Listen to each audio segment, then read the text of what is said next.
of elected institutions, that democratic space must also be respected. Ladies and gentlemen, accountability also requires us to confront difficult moments in our recent national life. During the protests of 2024 and those that followed, young Kenyans and other citizens exercised their constitutional freedoms to speak, assemble, demonstrate, picket, and petition public authorities. Their message was clear. They wanted to be heard. They demanded greater accountability, better government, and a meaningful place in shaping the future of their nation. Those demands were not an assault on democracy. Peaceful protest, criticism, and dissent are essential to democracy. Yet, those protests also presented our republic with a profound constitutional question. How do we protect the citizens' right to protest while at the same time fulfilling the state's obligation to preserve constitutional order? The Constitution itself provides the starting point. Article 37 protects the right of every person peaceably and unarmed to assemble, demonstrate, picket, and present petitions to public authorities.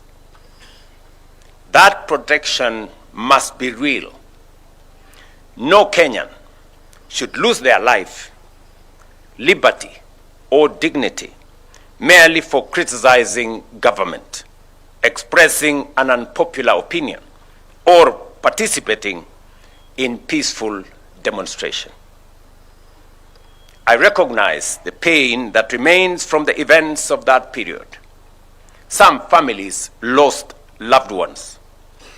Serious allegations were made concerning unlawful arrests, enforced disappearances, and the excessive use of lethal force. We cannot honor the Constitution by looking away from such allegations.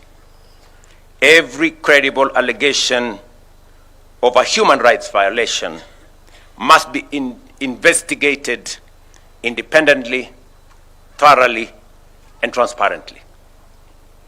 Where wrongdoing is established, those responsible must be held accountable in accordance with the law. At the same time, defending the rights of peaceful protesters does not require us to excuse crime committed under the cover of protest.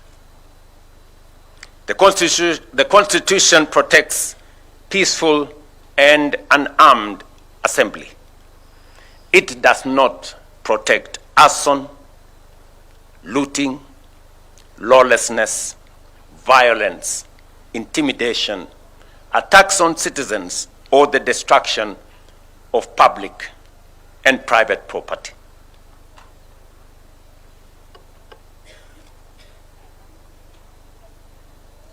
Sorry.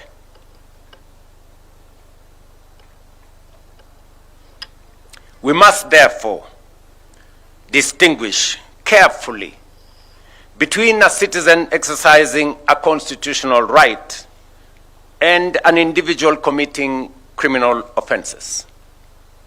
We must neither criminalize protest because of the actions of a few, nor legitimize criminal conduct merely because it occurs in the course of a protest. Rights and responsibilities are not enemies. Responsibility protects the conditions in which everyone's right can be enjoyed. The right to protest carries a responsibility to remain peaceful and unarmed. The duty to maintain order carries an obligation to respect life, dignity, and the law. The authority to govern carries a responsibility to listen. The authority and the freedom to disagree carries a responsibility to preserve the democratic institutions through which disagreement can be expressed and resolved. Government belongs to the people. Parliament belongs to the people. The courts belong to the people. The institutions of the republic belongs to the people. They may be criticized, challenged, and required to account, but they must not be destroyed, because they are the instruments through which the people govern themselves. Our national task, therefore, is not to choose between liberty and order. It is to build an order founded on liberty and to exercise liberty in a manner that preserves the constitutional order. Let me repeat that. Our national task, therefore, is not to choose between liberty and order. It is to build an order founded on liberty and to exercise liberty in a manner that preserves the constitutional order.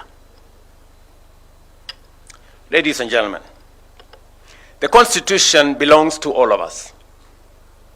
Its authority binds